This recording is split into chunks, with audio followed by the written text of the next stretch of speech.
Aqui, você não é telespectador, é testemunha. Review. Você escolhe. A Globo News exibe Espaço Aberto com Antônio Veronese, um artista plástico que denuncia em suas obras o assassinato de crianças no Rio de Janeiro. Ele tem envolvimento direto com os personagens que retrata e fala da exposição às faces do medo numa entrevista a Caco Barcelos. Review, nesta quinta, 10h30 da manhã e 4h30 da tarde.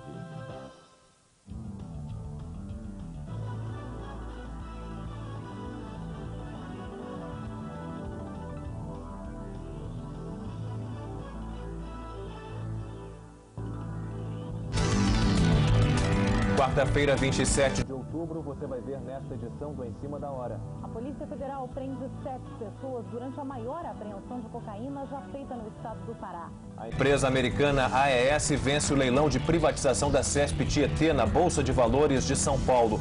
O ágio foi de quase 30%. A Câmara dos Lordes do Parlamento Britânico termina com uma tradição de 800 anos. Acabou o direito de voto dos nobres que herdaram um lugar na Câmara. A União Europeia fica a favor da Inglaterra na guerra comercial com a França. Veja agora o movimento nas principais bolsas do mundo, começando pela Ásia. A Bolsa de Tóquio fechou em baixa de 1,64%. Em Hong Kong, baixa de 0,69%. A Bolsa de Seul fechou em baixa de 0,45%. Em Kuala Lumpur, na Malásia, alta de 0,57%. Em Singapura, baixa de 1,24%. A Bolsa de Jacarta fechou em baixa de 2,63%. Em Manila, alta de 1,80%. A Bolsa de Bangkok teve alta de 0,28% e em Sydney, menos 0,03%. Veja agora como estão as principais bolsas da Europa. A Bolsa de Londres está em baixa de 0,79%. Em Paris, baixa de 0,36%. E em Frankfurt, baixa de 0,48%. No mercado cambial, um dólar vale 104,22 ienes, 1,83 marco alemão, 6,16 francos franceses, 1,50 francos suíços e 64 centavos de libra. Você está assistindo a Globo News no seu canal de jornalismo 24 horas no ar.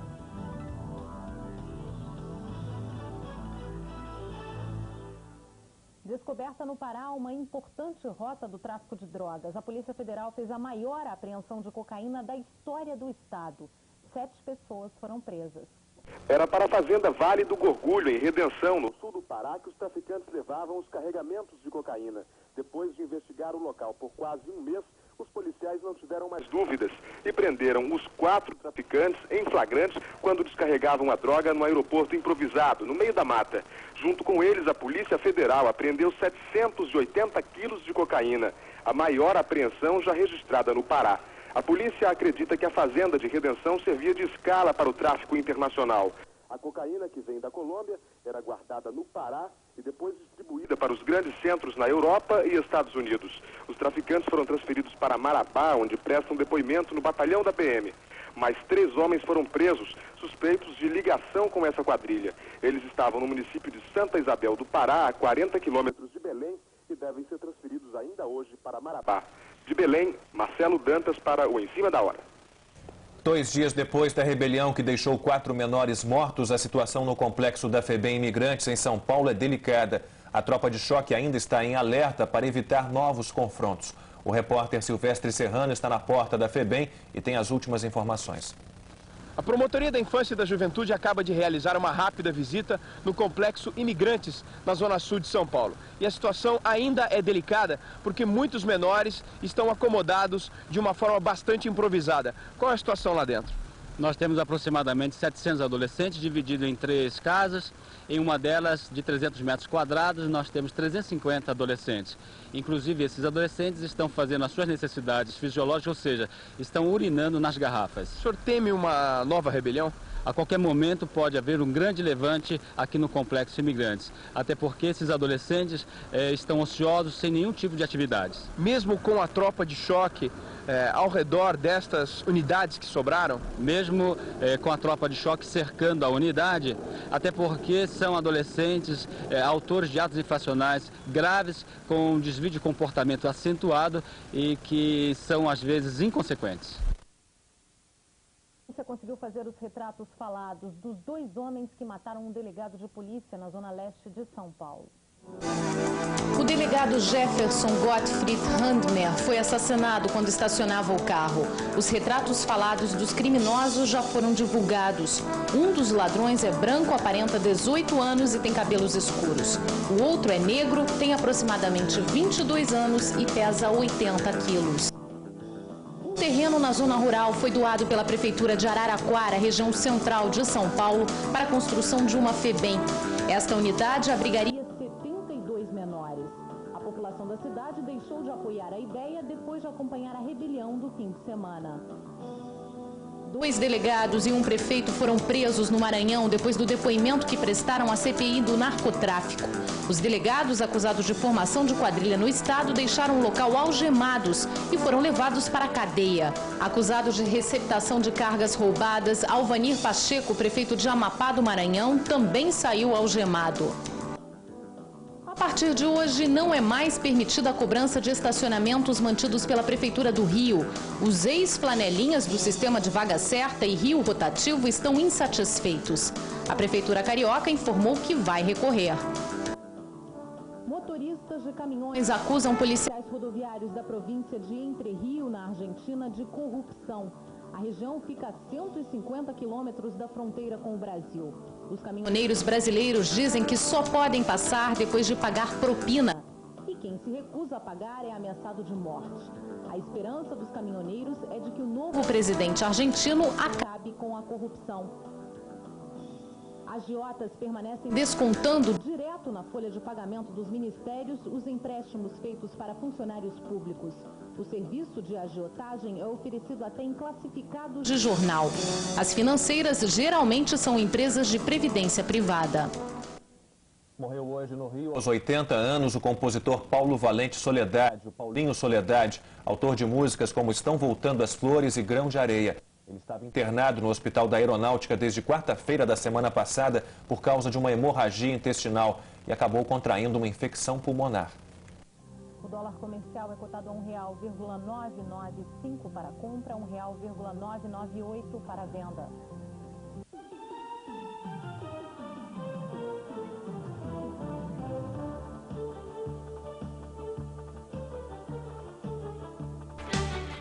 A CESP Tietê, a Companhia de Geração de Energia Elétrica Tietê, foi vendida com um ágio de 29,96% para a empresa americana AES.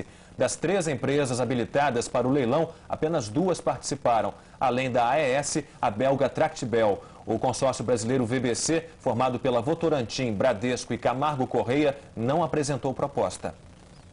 O leilão foi rápido e a CESP Tietê, que é a segunda geradora desmembrada da Companhia de Energia de São Paulo, foi privatizada, passou para as mãos da empresa americana AES, que pagou 938 milhões e 66 mil reais, um ágio de 29,9%. A CESP Tietê tem 9 hidrelétricas no interior do estado de São Paulo, uma região que tem perspectiva de crescimento de 4% ao ano. Tem potência total de 2.600 megawatts, o suficiente para atender 8 milhões e meio de consumidores. Foi a segunda a ser privatizada. A primeira foi a CESP Paranapanema, que conseguiu um ágio de 90,02%. Foi privatizada pela Duke Energy, também uma empresa norte-americana que ficou de fora desse leilão. Agora só falta a privatização da terceira fatia da Companhia de Energia do Estado de São Paulo, que é a CESP Paraná. Ainda não há uma data marcada. Zelda Mello, de São Paulo, para o Em Cima da Hora. A data para o leilão da CESP Paraná ainda não está definida, mas o secretário de Energia do Estado de São Paulo, Mauro Arce, disse que deve ser no primeiro trimestre do ano que vem. De acordo com o secretário, 2 empresas estão interessadas, a sueca Vattenfall e a portuguesa EDP. O governador de São Paulo, Mário Covas, fez um balanço positivo do resultado do leilão. Eu achei uma boa privatização, 30% de ágio, as circunstâncias hoje envolvendo o mercado, fim de ano, tudo isso, que eu achei um bom um bom ágio. Mais do que isso, eu estaria satisfeito se a gente vendesse pelo preço de custo, pelo preço que nós fixamos como preço mínimo. Porque o preço mínimo nós já fixamos tendo em conta as avaliações um pouquinho acima das avaliações médias dos dois avaliadores. Então, se você fixa um preço mínimo, é sinal de que vendendo por aquele preço você já está satisfeito. Lógico que você fica muito mais satisfeito se não vender por um preço maior. 30% de ágio, acho que foi uma boa venda. Você não está decepcionado, então? Não, pelo contrário. Eu vim aqui acreditando que nós não teríamos todo esse ágio. Acho que 30% superou a minha expectativa. A inflação em São Paulo teve alta na terceira semana de outubro. A Fundação Instituto de Pesquisas Econômicas, a FIPE, divulgou a terceira prévia da inflação de outubro em São Paulo. A inflação ficou em 1,18%. Em setembro, a FIPE mediu uma inflação de 0,91% em São Paulo. Os preços dos alimentos subiram em média 1,88%. E no grupo transportes, a inflação chegou a 2,79%. Os grupos que apresentaram menor variação foram o da saúde, alta de 0,03%, e educação, de 0,20%. O governador de Minas Gerais, Itamar Franco, faz duras críticas ao presidente do Banco Central, Armínio Fraga, em Paris. Itamar chegou a propor um debate entre os dois. É o que informa o correspondente da Rádio França Internacional, Roberto Trigueirinho. De passagem pela França, o governador Itamar Franco tem feito declarações sucessivas contra o presidente do Banco Central, Armínio Fraga, chamando-o, inclusive, de alienígena desinformado. E ele propôs um debate na Casa das Américas, em Washington, entre investidores dos Estados Unidos e o presidente do Banco Central. Declarações e proposta que desagradaram a cúpula diplomática em Washington, provocando reação imediata através de nota oficial da Embaixada dos Estados Unidos em Paris. O governador de Minas se limita, por enquanto, a reconhecer essa nota da embaixada sem comentá-la. E respondendo a Armínio Fraga, que disse que Minas não é um estado sério, ele anunciou convênio para a captação de recursos firmado aqui em Paris entre o Banco Populaire e o Banco de Desenvolvimento de Minas. E conclui: tudo o que diz o presidente do Banco Central é, antes de mais nada, negativo para meu estado. De Paris, Roberto Trigueirinho, Rádio França Internacional, para o Em Cima da Hora. O dólar paralelo foi negociado ontem em São Paulo a R$ 2,04 para compra, R$ 2,06 para venda. No Rio, R$ 2,03 para compra, R$ 2,05 para venda.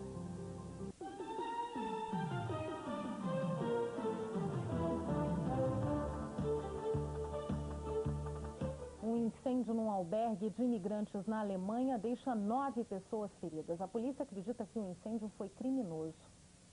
O incêndio começou no meio da noite neste albergue em Lagenhagen, perto de Hannover. O fogo se espalhou rápido. Os 9 feridos são de origem africana e albanesa. A polícia ainda está investigando a causa do incêndio, mas é comum um ataque de grupos racistas a albergues que recebem imigrantes na Alemanha. Centenas de palestinos entraram em confronto com soldados israelenses na Cisjordânia. A confusão começou no enterro de um palestino morto por um soldado de Israel em Belém. O corpo do palestino Musabu Ikael foi enrolado na bandeira do país. A população está revoltada porque um soldado israelense matou o palestino perto do túmulo de Raquel, em Belém. O soldado disse que foi atacado com uma faca, mas testemunhas palestinas afirmam que não houve agressão. Depois do funeral, jovens palestinos atacaram os soldados israelenses com pedras. Os soldados responderam com bombas de gás lacrimogêneo e balas de borracha. A bandeira de Israel foi queimada pelos manifestantes. Os israelenses reforçaram a segurança nos pontos de peregrinação de Belém e Jerusalém. Um carro explodiu na Irlanda do Norte quando especialistas da polícia tentavam desativar uma bomba. 2 homens acusados de planejar o atentado foram presos. A polícia irlandesa parou o carro que levava a bomba porque suspeitou dos passageiros. Os policiais tentaram desativar a bomba, mas ela explodiu. Ninguém ficou ferido. O atentado foi atribuído a dissidentes do Partido Protestante contrários à independência irlandesa. Radicais dos 2 partidos já tentaram sabotar o acordo da Sexta-feira Santa entre católicos e protestantes. A implementação do acordo está parada, porque as 2 partes estão num impasse quanto à data do desarmamento completo do IRA, o Exército Republicano Irlandês. A Câmara dos Lordes do Parlamento Britânico aprovou o fim do direito de voto dos nobres que herdaram o lugar na Câmara. A decisão derruba uma tradição de 800 anos e inicia uma reforma profunda na Câmara dos Lordes. A reforma constitucional proposta ano passado pelo primeiro-ministro Tony Blair obteve maioria. Foram 221 votos a favor e 81 contra. A reforma vai retirar o direito de voto dos 759 nobres que frequentam a Câmara dos Lordes por direitos hereditários. No início dos debates, o conde de Burford se exaltou. Ele gritava que se tratava de uma conspiração europeia. Irritado, dizia que estava assistindo à abolição da Grã-Bretanha. O governo ainda não definiu como será exatamente a composição da Câmara dos Lordes, mas já se sabe que ela vai juntar integrantes eleitos e outros nomeados. O primeiro-ministro australiano é contra a transformação do país numa república e defende a permanência da rainha da Inglaterra como chefe de Estado da Austrália. É o que informa o correspondente da BBC em Londres, Felipe Barreto. Os australianos vão às urnas daqui a 10 dias para participar de um plebiscito sobre o futuro político da Austrália. Os eleitores terão duas alternativas: ou mantêm a rainha britânica como chefe de Estado, ou transformam o país numa república. Hoje, a Austrália é uma monarquia constitucional e a rainha da Grã-Bretanha exerce um papel figurativo. O primeiro-ministro australiano, John Howard, é contra uma mudança no sistema político do país. Para ele, a instauração da república não fará da Austrália um país melhor. Críticos da monarquia constitucional acreditam que a Austrália só será vista como um país independente quando a rainha da Grã-Bretanha deixar de ser a chefe de Estado. Pesquisas sobre intenções de voto mostram que cada vez menos australianos pretendem votar pela república. Uma parcela crescente dos eleitores não concorda com a forma de república que está sendo proposta com eleições presidenciais indiretas. Felipe Barreto, da BBC, para o Em Cima da Hora. A aviação russa bombardeou a segunda maior cidade da Chechênia. Se os russos tomarem a cidade, podem fechar o cerco sobre a capital Grozny. O presidente Boris Yeltsin diz que ataca a Chechênia para que o povo da República Separatista possa viver em paz. Boris Yeltsin disse que a ação do exército russo na Chechênia é uma operação antiterrorista. Para o presidente, as tropas russas vão destruir o Centro Internacional de Terrorismo para que o povo possa viver em paz. 180 mil pessoas fugiram da Chechênia desde que começaram os ataques em setembro. Boris Yeltsin condecorou 3 oficiais que participaram da guerra. Os líderes de Timor-Leste, Xanana Gusmão e o bispo Carlos Belo, visitaram as populações que mais sofreram com as atrocidades das milícias contrárias à independência. Os dois tentam recuperar a confiança do povo timorense. O líder Xanana Gusmão visitou o vilarejo de Bobonaro, perto da fronteira com o Timor-Oeste. Ele foi recebido com festa por guerrilheiros da Falintil, que lutaram pela independência. Xanana Gusmão disse que levavam uma palavra de confiança aos timorenses que já sofreram todo tipo de pressão. O líder de Timor-Leste voltou para casa na semana passada, depois de estar 7 anos no exílio. O plebiscito, em agosto, iniciou uma campanha de assassinatos e destruição pelos milicianos pró-Indonésia. A violência só acabou com a chegada da Força de Paz Internacional da ONU. Outro líder que esteve exilado, o bispo Carlos Belo, também está visitando os vilarejos atingidos pela violência. O bispo e prêmio Nobel da Paz esteve na igreja de São Xavier, em Suai, onde dezenas de timorenses foram assassinados.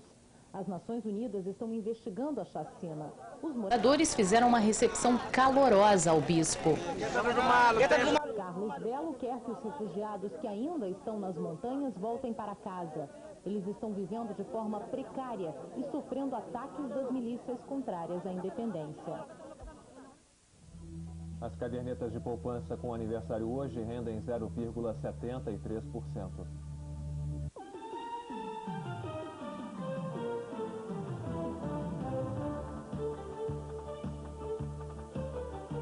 Está preso mais um assaltante da casa do humorista Renato Aragão. O ex-PM Hudson Carlos da Costa se entregou no batalhão de choque do Rio na noite de ontem. Ele tinha prisão provisória decretada.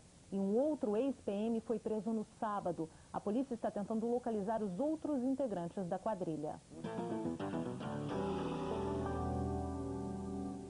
O brasileiro Gustavo Kirten estreia hoje no torneio de tênis de Stuttgart, na Alemanha. Guga, quinto melhor tenista do mundo, vai jogar contra o espanhol Albert Costa, número 24 do ranking mundial. Uma confusão da arbitragem provoca tumulto na partida entre Flamengo e Vasco no estadual de basquete. O jogo só foi decidido na prorrogação e o Flamengo terminou o primeiro turno na liderança do campeonato. Estrelas nos dois times. 3.000 torcedores motivadíssimos. O jogo não vale classificação, muito menos título. Mas quando Flamengo e Vasco entram em quadra, qualquer partida ganha cara de decisão. Os veteranos Oscar e Vargas são os destaques. O duelo só não é tão equilibrado no segundo quarto, quando o Vasco abre 16 pontos, 62-46. Mas a larga diferença desaparece. O Flamengo tira a vantagem e o jogo fica novamente equilibrado. Faltando 10 segundos para terminar, tudo igual, 96-96. A posse de bola é do Flamengo. Caio tenta um arremesso de longe e sofre falta de Vargas. O árbitro Sérgio Pacheco marca, mas volta atrás depois de a mesa garantir que o cronômetro já tinha zerado. Prorrogação. O técnico rubro-negro Cláudio Mortari se revolta. Ameaça tirar o time. A confusão aumenta. Um torcedor do Flamengo invade a quadra e briga com policiais. Explode uma bomba. São 40 minutos de paralisação. No reinício, o Flamengo de Oscar, cestinha da partida com 43 pontos, erra menos. E fecha o jogo em 110-104. O boxeador baiano Acelino de Freitas, o Popó, manteve o título de campeão mundial da categoria Superpena. Ele venceu o costarriquenho Anthony Martinez por nocaute técnico ontem à noite. Com a vitória, Popó chega a uma incrível marca de 22 vitórias em 22 lutas, todas por nocaute. Não era noite de futebol, mas as arquibancadas da Fonte Nova ficaram lotadas. A Fonte Nova tá a mesma coisa que se fosse um Bavi. Foi uma super noitada, ao todo 10 combates. 4 horas seguidas de boxe, um show de luzes e muita ação. A torcida estava de olho no baiano, que é a sensação dos ringues. Acelino Popó Freitas defendeu pela primeira vez o título mundial dos superpenas. Popó surge no gramado, delírio nas arquibancadas. Um coro de quase 40 mil pessoas vaiou o desafiante Anthony Martinez, da Costa Rica. Logo no primeiro assalto, Martinez sente o peso da mão do campeão e cai pela primeira vez. No segundo assalto, mais uma sequência demolidora. O costarriquenho vai à lona de novo. Mais um golpe e Popó vence por nocaute técnico. O baiano Acelino Freitas mantém o cinturão dos superpenas. Esse calor humano que esse público passa pra mim é inexplicável, a emoção, a nota 1000. Esperava que fosse tão rápido? Esperava, que eu treinei pra isso. Eu sei que a mão pegar é nocaute mesmo.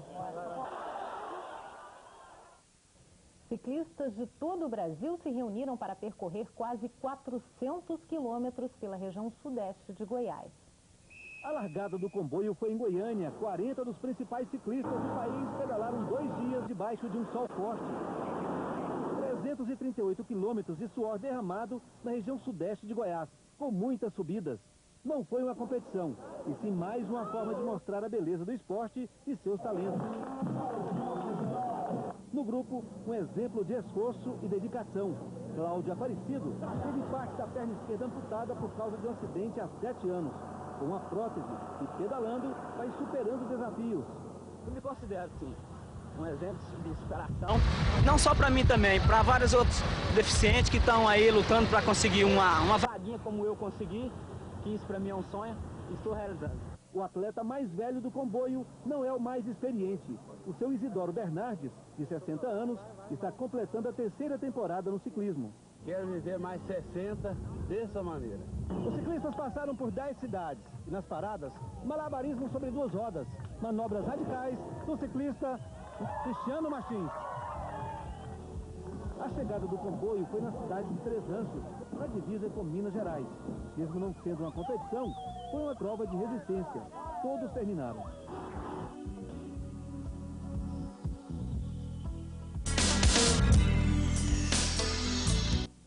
Agora futebol. O Flamengo precisa vencer hoje a Portuguesa se quiser continuar sonhando com a classificação para a segunda fase do Campeonato Brasileiro. E Romário, criticado por não marcar um gol há mais de um mês, assume a responsabilidade como capitão da equipe.